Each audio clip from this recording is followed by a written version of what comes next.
Railway ಇಲಾಖೆಯಿಂದ 11,558 NTPC ಹುದ್ದೆಗೆ ಅಧಿಸೂಚನೆ ಪ್ರಕಟ. PUC ಡಿಗ್ರಿ ವಿದ್ಯಾರ್ಹತೆ. ಭಾರತೀಯ ರೈಲ್ವೆ ಇಲಾಖೆಯು ಇದೀಗ ನಾನ್ ಟೆಕ್ನಿಕಲ್ ಪಾಪ್ಯುಲರ್ ಕೆಟಗರಿಯ ವಿವಿಧ ಹುದ್ದೆಗಳ ಭರ್ತಿಗೆ ಶಾರ್ಟ್ ನೋಟಿಫಿಕೇಷನ್ ಬಿಡುಗಡೆ ಮಾಡಿದೆ. ಒಟ್ಟಾರೆ 11,558 NTPC ಪೋಸ್ಟ್ಗಳಿಗೆ ಅಧಿಸೂಚಿಸಿದ್ದು ಅರ್ಜಿ ಆಹ್ವಾನಿಸಿದೆ. ಹುದ್ದೆಗಳ ಕುರಿತು ಸಂಪೂರ್ಣ ಮಾಹಿತಿ.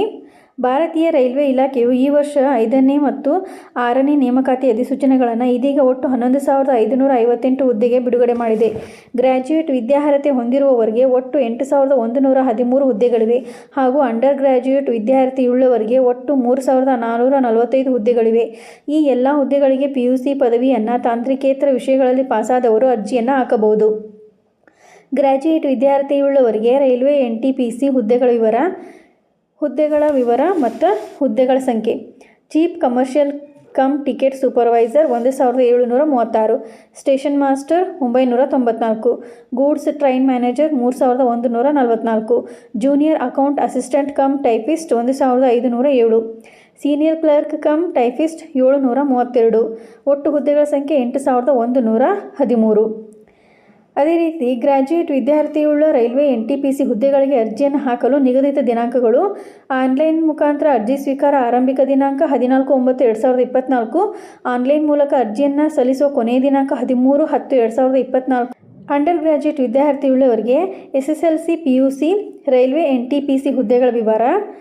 Commercial cum ticket clerk 2022, accountants clerk cum typist 361, junior clerk cum typist 990, train clerk 72. ಒಟ್ಟು ಹುದ್ದೆಗಳು 3,445. ಅಂಡರ್ ಗ್ರ್ಯಾಜುಯೇಟ್ ವಿದ್ಯಾರ್ಥಿಯುಳ್ಳ ರೈಲ್ವೆ NTPC ಹುದ್ದೆಗಳಿಗೆ ಅರ್ಜಿ ಹಾಕಲು ನಿಗದಿತ ದಿನಾಂಕ. ಆನ್ಲೈನ್ ಅರ್ಜಿ ಸ್ವೀಕಾರ ಆರಂಭಿಕ ದಿನಾಂಕ 21/9/2024. ಆನ್ಲೈನ್ ಮೂಲಕ ಅರ್ಜಿ ಸಲ್ಲಿಸಲು ಕೊನೆಯ ದಿನಾಂಕ 20/10/2024. ದ್ವಿತೀಯ PUC ವಿದ್ಯಾರ್ಥಿಯುಳ್ಳ NTPC ಹುದ್ದೆಗಳಿಗೆ ದಿನಾಂಕ 1/1/2025 ಕನಿಷ್ಠ ವರ್ಷ 18 ಆಗಿರಬೇಕು. ಗರಿಷ್ಠ 33 ವರ್ಷ ವಯಸ್ಸು ಮೀರಿರಬಾರದು. ಈ ದಿನಾಂಕಗಳನ್ನು ಪರಿಗಣಿಸಿಕೊಂಡು ಆನ್ಲೈನ್ ಮೂಲಕ ಅರ್ಜಿಯನ್ನು ಹಾಕಿ. ಇದೇ ರೀತಿ ಹಿಂದುಳಿದ ವರ್ಗದವರಿಗೆ 3 ವರ್ಷ, SC ಅಥವಾ ST ಪ್ರವರ್ಗ 1 ಅಭ್ಯರ್ಥಿಗಳಿಗೆ ಅರ್ಜಿ ಹಾಕಲು 5 ವರ್ಷ ವಯಸ್ಸಿನ ಸಡಿಲಿಕೆ ನಿಯಮಗಳು ಅನ್ವಯವಾಗಲಿವೆ. ಅಪ್ಲಿಕೇಶನ್ ಶುಲ್ಕದ ವಿವರ. ಈ ಮೇಲಿನ ಯಾವುದೇ ಹುದ್ದೆಗಳಿಗೆ ಅರ್ಜಿ ಸಲ್ಲಿಸಲು ವರ್ಗವಾರು ಕೆಳಗಿನ ಅರ್ಜಿ ಶುಲ್ಕ ಪಾವತಿ ನೀಡಬೇಕು. ಸಾಮಾನ್ಯ ಅರ್ಹತೆ ಅಥವಾ ಇತರೆ ಹಿಂದುಳಿದ ವರ್ಗದವರಿಗೆ ₹500, SC ST, ಮಾಜಿ ಸೈನಿಕ, PWD, ಮಹಿಳಾ, ಟ್ರಾನ್ಸ್ಜೆಂಡರ್, ಆರ್ಥಿಕವಾಗಿ ಹಿಂದುಳಿದ ವರ್ಗದವರಿಗೆ ₹250. CBT ಪರೀಕ್ಷೆ ಬರೆದವರಿಗೆ ಮಾತ್ರ ಅರ್ಜಿ ಶುಲ್ಕ ಮರುಪಾವತಿ ಮಾಡಲಾಗುತ್ತದೆ. ಇದೇ ರೀತಿ ಮಾಹಿತಿಗಾಗಿ ನಮ್ಮ ಚಾನಲನ್ನು ಸಬ್ಸ್ಕ್ರೈಬ್ ಆಗಿ ಮತ್ತು ಶೇರ್ ಮಾಡಿ. ಧನ್ಯವಾದಗಳು.